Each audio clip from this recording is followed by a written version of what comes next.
So guys, ఆసరా పెన్షన్కి సంబంధించి తాజా updates మనం కొన్ని చూసుకుందాం. వీడియోని చివరి వరకు చూడండి. మీకు నేను స్పష్టమైన సమాచారాన్ని చాలా వివరణతో అందిస్తున్నాను. చివరి వరకు చూసి క్లారిటీగా తెలుసుకొని సబ్స్క్రైబ్ చేసుకొని వీడియోని లైక్ చేసి ఫాలో అవుతుండండి. తాజాగా ఒక ప్రెస్ మీట్ కనుక చూసుకున్నట్లయితే తెలంగాణ రాష్ట్రంలో ప్రజలకి అలాగే పెన్షన్ పొందేవారికి రాష్ట్ర ప్రభుత్వం ఒక తీపి కబూర్ను అందించింది. కొత్త రేషన్ కార్డులు, ఆసరా పెన్షన్లు ముహూర్తం ఖరారు చేస్తూ పొంగులేటి శ్రీనివాసరెడ్డి గారు తాజాగా ఒక ప్రకటన అయితే చేయడం జరిగింది. తెలంగాణ రాష్ట్రంలో ఉన్న ప్రజలతో పాటు ఆసరా పెన్షన్ పొందేవారికి అతి త్వరలో అన్ని లబ్ధిదారులకి అందించే విధంగా రాష్ట్ర ప్రభుత్వం సరికొత్త శ్రీకారానికి హామీ ఇవ్వబోతున్నట్లుగా వారు చాలా స్పష్టంగా ప్రకటించారనమాట. మొత్తానికి ఒక్కసారి ఇక్కడ ఉన్న స్పష్టమైన సమాచారాన్ని తెలుసుకున్న తర్వాత ఆ శుభవార్త ఏంటి, ఎప్పటి నుండి ప్రారంభం కాబోతుంది, విధి విధానాలు ఏంటి అనేది తెలుసుకుందాం. తెలంగాణ వాసులకు రేవంత్ రెడ్డి ప్రభుత్వం మరో శుభవార్త వినిపించేందుకు సిద్ధమైంది.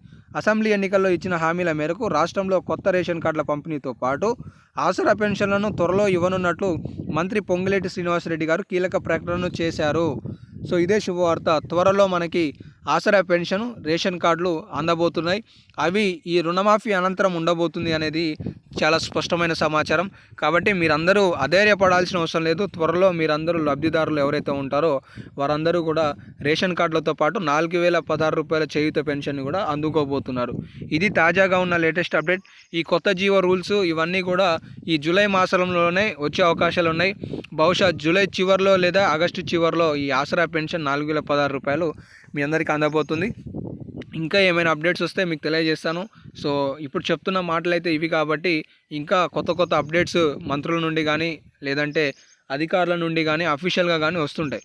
సో వాటి గురించి కూడా వివరిస్తుంటాను. కాబట్టి ఇలాంటి లేటెస్ట్ అప్డేట్స్ మిస్ కావద్దనుకుంటే సబ్స్క్రైబ్ చేసుకొని ఫాలో అవుతుండండి guys. Have a nice day. జై హింద్.